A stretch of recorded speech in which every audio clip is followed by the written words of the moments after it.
98.26% 2000 ரூபாய் நோட்டுகள் திரும்ப பெறப்பட்டு விட்டதாக ரிசர்வ் வங்கி தெரிவித்துள்ளது. 2016ஆம் ஆண்டு நவம்பர் 8ஆம் தேதி நாடு முழுவதும் பண மதிப்பிழப்பு நடவடிக்கையை மேற்கொண்ட மத்திய அரசு 500 மற்றும் 1000 ரூபாய் நோட்டுகளை செல்லாது என அறிவித்து புதிய 2000 ரூபாய் நோட்டுகளை அறிமுகம் செய்தது.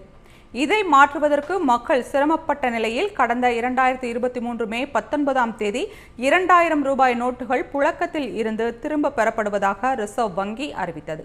பொதுமக்கள் தங்களிடம் உள்ள 2000 ரூபாய் நோட்டுகளை எந்த வங்கிகளில் வேண்டுமானாலும் செலுத்தி மாற்றிக்கொள்ளலாம் என ரிசர்வ் வங்கி தெரிவித்தது.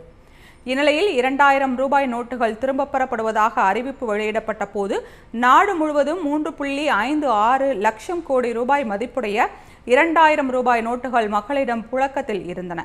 ஆனால் 2000 ரூபாய் நோட்டுகள் திரும்ப பெறப்படுவதாக அறிவித்த பிறகு 2025 ஜூன் 2ஆம் தேதி நிலவரப்படி 98.26% 2000 ரூபாய் நோட்டுகள் திரும்ப பெறப்பட்டுவிட்ட நிலையில் 6181 கோடி ரூபாய் மதிப்பிலான 2000 ரூபாய் நோட்டுகள் மட்டுமே இப்போது புழக்கத்தில் உள்ளதாக ரிசர்வ் வங்கி தெரிவித்துள்ளது. மேலும் 2000 ரூபாய் நோட்டுகள் தொடர்ந்து செல்லுபடியாகும் நிலையில் உள்ளதாக ரிசர்வ் வங்கி விளக்கம் அளித்துள்ளது.